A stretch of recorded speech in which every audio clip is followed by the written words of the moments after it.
Hello student, good morning. How are you? कसे आहेत? रात्रीचं जेवण कमी करा, कळलं? कारण 2-2.5 तास अभ्यास करायला लागतो. इंग्लिश, सायन्स आणि मॅथ. सायन्स सोपं आहे, पण जरा मॅथमॅटिक थोडा अवघड आहे. मॅथमॅटिक पण सोपं आहे, पण थोडंसं फॉर्म्युले सूत्रबद्ध मांडणी केली तर आपल्याला इंटिग्रेशन, डेरिव्हेशन येते सोडवता. वेगवेगळ्या प्रकारचं derivation, F X is equal to F dash X, integration of E raise to X is equal to E raise to एक्सच येतं. Log X, 1/log x, A raise to X, असे भरपूर आहेत. पण दररोज थोडे थोडे जर केले तर आपल्याला चांगल्या प्रकारे स्टडी करता येईल. आता आपण इथे फॉर्म्युले बघू, एखादं उदाहरण बघू, म्हणजे तुम्हाला अजून थोडं सोडवता येईल. You can evaluate easily integration as well as derivation. Derivatives are very important as far as integration is also. So 12th science mathematics साठी mathematics subject आहे 12th science साठी. Question: if f dash x is equal to x inverse म्हणजे x raised to -1. X raise to -1 घातांकात आपल्याला माहिती आहे काय होतं, 1/x, बरोबर. Then find the F X, बरोबर. And we have to given if the solution F dash X is equal to X inverse 1 means solution F dash X is equal to already given here. जसंच्या तसं लिहायचं, काही फरक नाही. बघा इथं given दिलं X raise to -1, F dash is equal to X raise to -1, हे जसंच्या तसं. म्हणजेच काय, सातवीचे नियम. F dash X is equal to, हे बघा एफ डॅश एक्स इनवर्स म्हणजे काय, आत्ताच मी सांगितलं ना की एक्स इनवर्स असेल 1/x. हे बघा 1/x, बरोबर. म्हणजेच काय, तुम्हाला माहिती आहे A raise to -r is equal to 1/a raise to r. हा सातवीचाच नियम आहे की नाही, म्हणजे 12वीला लागू आहे. जे घातांकाचे नियम आहेत ते 12वीला आहे. पुढं भरपूर आहे, म्हणजे बेस हा permanent. F dash x x inverse आहे, म्हणजे एफ डॅश एक्स दिला आहे इज इक्वल टू 1/x, आहे की नाही. याच्यावरून हो हा आहे 1/. मग F X is equal to काय येईल, F dash X D X, म्हणजे त्याचं डेरिव्हेटिव्ह. इंटिग्रेशन काय, integration F dash X D X is equal to 1/x dx. हे बघा तिथंच आहे, फक्त उत्तर तिथंच आहे प्रश्नातच. हे एक इनवर्स सातवीचं, आणि F X is equal to हा इनवर्स आहे एफ एक्स डी एक्स. म्हणजेच आपल्याला याचा काय होईल, integration 1/x dx is equal to काय होईल, एक्स इज इक्वल टू, हा फॉर्म्युला आहे बघा 1/xचं इंटिग्रेशन, हा फॉर्म्युलाचे एकदम X is equal to log x plus C. हा फॉर्म्युला आहे log x प्लस सी. झाले 2 मार्क तुमचे. म्हणजे फॉर्म्युल्यावरच आधारित तुम्हाला हे इक्वेशन इव्हॅल्युएट येतं.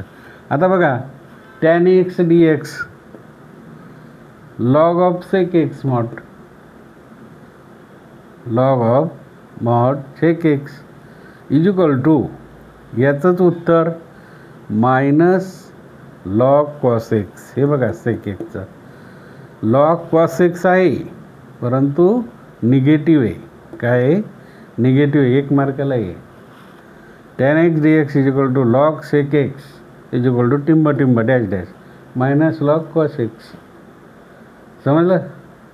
आता एक उदाहरण घेऊ, सोप्यात सोपं, जे काल आपण पाहिलं. X A raise to X तर काय होईल, N A raise to N, म्हणजेच N into A raise to N -1, बरोबर की नाही. A raise to N is equal to N into A raise to N -1. म्हणजेच काय, एक्स स्क्वेअर असेल आणि इंटिग्रेशन तुम्हाला काढायचं एक्स स्क्वेअरचं integration X square D X काढा, तर काय होईल तिथे 2 - 1 होईल आणि हा 2 इकडे बेसला येईल. म्हणजेच काय 2 -1 म्हणजे 1 राहिला, म्हणजे 2x. एक्स स्क्वेअरचं इंटिग्रेशन 2x. x⁵5चं 4x⁴ असं खूप सोपं आहे. निम्मा भाग सोपं आहे. फक्त तुम्ही फॉर्म्युल्याने जा, ट्रॅकने जा. If you go on the path of the track with the help of formulae, integration as well as derivation, you will get a very easy solution. Okay. आता बघू आपण एक सोल्युशन सोडूया. बरोबर, एक घेऊ आपण साधं इंटिग्रेशन सोडवण्यासाठी एक घेऊ. बघा, if f(x) function of x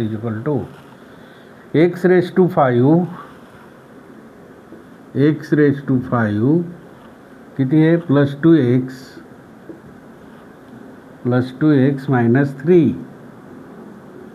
find, त्यांनी सांगितलं आहे. काय सांगितलं आहे? फाइंड. काय फाइंड? f'(x). मग आता सोल्युशन, आन्सर f'(x) काय करायचं? पहिलं f(x) घेतलंय आपण. मग f'(x) काय होईल? आता प्रत्यक्ष फॉर्म्युल्यानुसार 5x⁵5 - 1 +2x⁵, इथं 1 असतं ना, 1 - 1 बरोबर, आणि -3. आता 3चा कॉन्स्टंट आहे म्हणून किती येतो? 0. किती येतो? 0. बघा, ही पायरी व्यवस्थित अशी पुस्तकात कुठेही तुम्हाला सोल्युशन नसेल. मग काय होईल?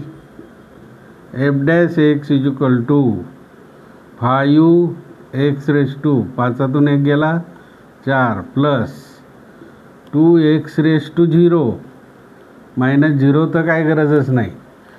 आता 1 - 1 2x⁵0 तुम्हाला माहिती आहे, 7वीला x⁵0 किती किंमत होती? 1 होती. बरोबर, म्हणून इथे काय आलं? प्रत्येक वेळेस म्हणून देअरफॉर म्हणून f'(x) 5x⁴ प्लस, आता इथं मी डबल घेतो पायरी, x⁵0 1 असतं म्हणून f'(x) 5x⁴, 2 1 2. This is answer. बरोबर.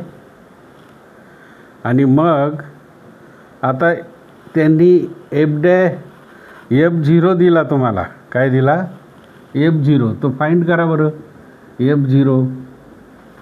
f0 कसा काढणार? f0 हे किती आलं आहे उत्तर? f'0 मग काय होईल? 5x⁴ +2. एकची किंमत किती दिली? 0. म्हणजेच काय? 5 × 0. 0⁴ करा +2. आता शून्याने कोणत्याही संख्येला गुणलं तर उत्तर किती येतं? उत्तर 0च. म्हणून याची किंमत 0, म्हणजे 0 + 2 म्हणजे उत्तर किती आलं? 2. कळलं? 5 × 0 म्हणजे 1ची व्हॅल्यू किती आहे? 0 आहे, आणि म्हणून याची किंमत किती आली? 2 आली. किंवा f'0 = 2 हे आन्सर येतं. कळलं प्रत्येकाला? ओके, खूप सोपे.